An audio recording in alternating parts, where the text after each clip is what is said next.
बहुत सालों पहले की बात है। एक छोटे गांव में किसी व्यापारी ने बदकिस्मती से एक साहूकार से बहुत ज़्यादा पैसे ले रखे थे। साहूकार जो पुराना और चिड़चिड़ा था, वो अपने पैसों के बदले में व्यापारी से सौदा करना चाहता था। वो कहता था कि यदि उसकी शादी व्यापारी की खूबसूरत बेटी से हुई तो वह उसके द्वारा लिए पैसों को भूल जाएगा। व्यापारी के इस प्रस्ताव से व्यापारी और उसकी बेटी दोनों ही चिंतित थे। तभी व्यापारी ने कहा कि उसने एक खाली बैग में एक सफ़ेद और एक काला कंकड़ रखा है। उस लड़की को बैग में से कोई भी एक कंकड़ निकालना था। यदि उसकी बेटी ने काला कंकड़ निकाला तो वह उसकी साहूकार की पत्नी बन जाएगी और उसका पिता का कर्ज माफ़ कर दिया जाएगा। और यदि उस लड़की ने सफ़ेद कंकड़ निकाला तो उस लड़की की साहूकार से शादी नहीं होगी और उसके पिता का कर्ज भी माफ़ कर दिया जाएगा। लेकिन यदि उस लड़की ने कंकड़ निकालने से मना किया तो उसके पिता को जेल जाना होगा। उस समय पिता और बेटी व्यापारी कंकड़ भरे रास्ते पर खड़े थे। जैसा कि साहूकार और उनके बीच सौदा हुआ था, साहूकार 2 कंकड़ उठाने के लिए नीचे झुका।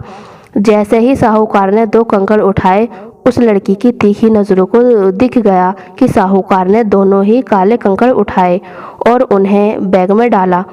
और ऐसा करने के बाद साहूकार ने उस लड़की को बैग में से कोई एक कंकड़ चुनने को कहा। यदि उस लड़की की जगह आप होते तो उस समय क्या करते? यदि आप उसे सलाह देना पसंद करोगे तो आप उसे क्या सलाह दोगे? ध्यान से परिस्थिति को देखने के बाद 3 ही संभावनाएं हो सकती हैं।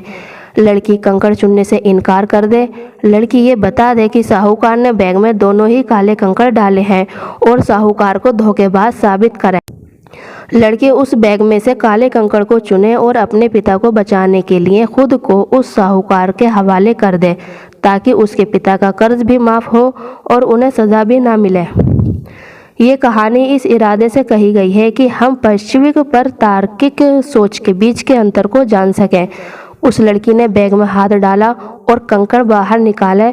उसने जल्दी से एक कंकड़ निकाला और कंकड़ भरे रास्ते पर निकाले हुए कंकड़ को गिरा दिया। जल्दी ही वह कंकड़ रास्ते पर दूसरे कंकड़ों में मिल गया। उस लड़की ने तुरंत कहा, ओह मेरे हाथ से तो कंकड़ नीचे गिर गया, लेकिन अभी भी कोई बात नहीं, हम अभी भी बैग में जो कंकड़ बचा हुआ है उससे पता कर सकते हैं कि मैंने कौन सा कंकड़ चुना था। अब जब देखा गया तो बैग में सिर्फ काला कंकड़ ही बचा हुआ था और ऐसा माना गया कि उस लड़की ने सफ़ेद कंकड़ चुना था। और तभी से साहूकार की भी धोखेबाजी करने की हिम्मत नहीं हुई और उस लड़की ने अपने दिमाग से खुद को भी बचा लिया और अपने पिता को भी बचा लिया और असंभव को भी संभव कर दिया। मुसीबत चाहे कितनी भी बड़ी क्यों ना हो, उसका उपाय ज़रूर होता है। कभी कभी मुसीबतों को हल करने के लिए हमें अलग तरीके से सोचने की ज़रूरत होती है।